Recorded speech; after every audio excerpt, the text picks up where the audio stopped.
أعوذ بالله من الشيطان الرجيم بسم الله الرحمن الرحيم قل هذه سبيلي أدعو إلى الله على بصيرة أنا ومن اتبعني وسبحان الله وما أنا من المشركين.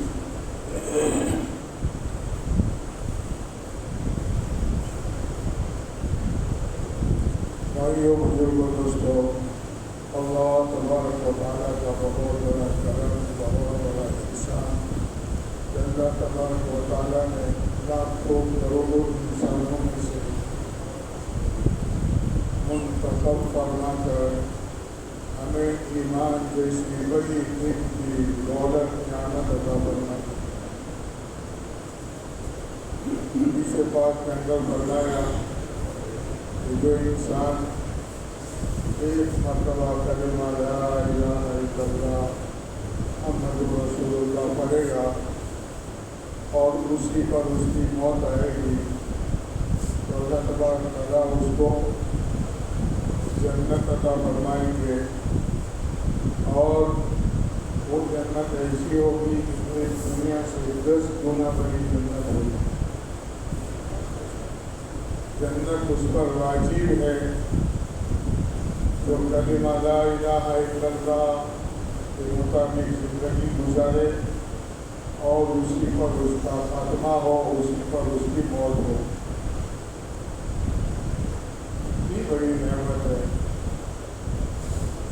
دنیا باقی رہے گی، دنیا کا پورا نظام اللہ پاک چلاتے رہیں گے جب تک کہ کائنات میں اور پوری دنیا میں ایک انسان بھی اللہ اللہ کہنے والا باقی رہے گا. قیامت قائم نہیں ہو سکتی جب تک کہ اس دھرتی پر، اس زمین پر ایک انسان بھی کلمہ پڑھنے والا ہو. اللہ کے نزدیک اس کلمہ کی اور کلمہ والے کی یہ قدر ہے. ایک ایمان والے کی وجہ سے اللہ نظام کو چلاتے رہیں گے، باقی رکھیں گے. سورج اپنے وقت پر نکلے گا، چاند اپنے وقت پر نکلے گا، اپنے وقت پر بارشیں ہوگی، اور اپنے وقت پر یہ پورا نظام دنیا کا اللہ پاک ایک ایمان والے کی وجہ سے چلاتے رہیں گے. اس کو سمجھے ہم کہ بچاؤ سے دور کوئی بس کا نظام ہو اور بس چلتی ہو اور اس میں ایک ہی پیسنجر سواری ملتی ہو تو بس والے جو ہے اس بس کو چالو نہیں رکھتے. ایک آدمی کی وجہ سے ایک آدمی پیسنجر ملتا ہے تو اس کی وجہ سے وہ بس بند کر دیتے ہیں. کوئی ٹرین ایک جگہ سے دوسری جگہ پر چل رہی ہو اور اس میں پیسنجر نہ ملتے ہو، ایک پیسنجر ملتا ہو پوری ٹرین میں، تو ٹرین والے اس ٹرین کو بند کر دیں گے. تو بھائی اس میں سواریاں نہیں مل رہی ہیں، بند کر دو بھائی، گھاٹا ہو رہا ہے، نقصان ہو رہا ہے. تو بس والا اپنی بس کو ایک پیسنجر کی وجہ سے نہیں چلاتا، بند کر دیتا ہے. ٹرین والا ایک پیسنجر کی وجہ سے ٹرین کو بند کر دیتا ہے کہ بھائی ٹرافک نہیں مل رہا ہے. اللہ تبارک و تعالیٰ اتنے بڑے نظام کو دنیا کے ایک پیسنجر ایک ایمان والے کی وجہ سے چلاتے رہیں گے، باقی رہیں گے. اور وہ ایمان والا بھی ایسا کہ جو صرف اللہ اللہ کو جانتا ہو، اللہ اللہ کہنے والا، باقی اس کی زندگی میں دوسرے اعمال نہ ہو، بس صرف یہ کلمہ ہو اور اللہ کا نام ہو اس کی زندگی میں. تو اس ایک انسان کی وجہ سے پورا نظام اللہ پاک چلاتے رہے.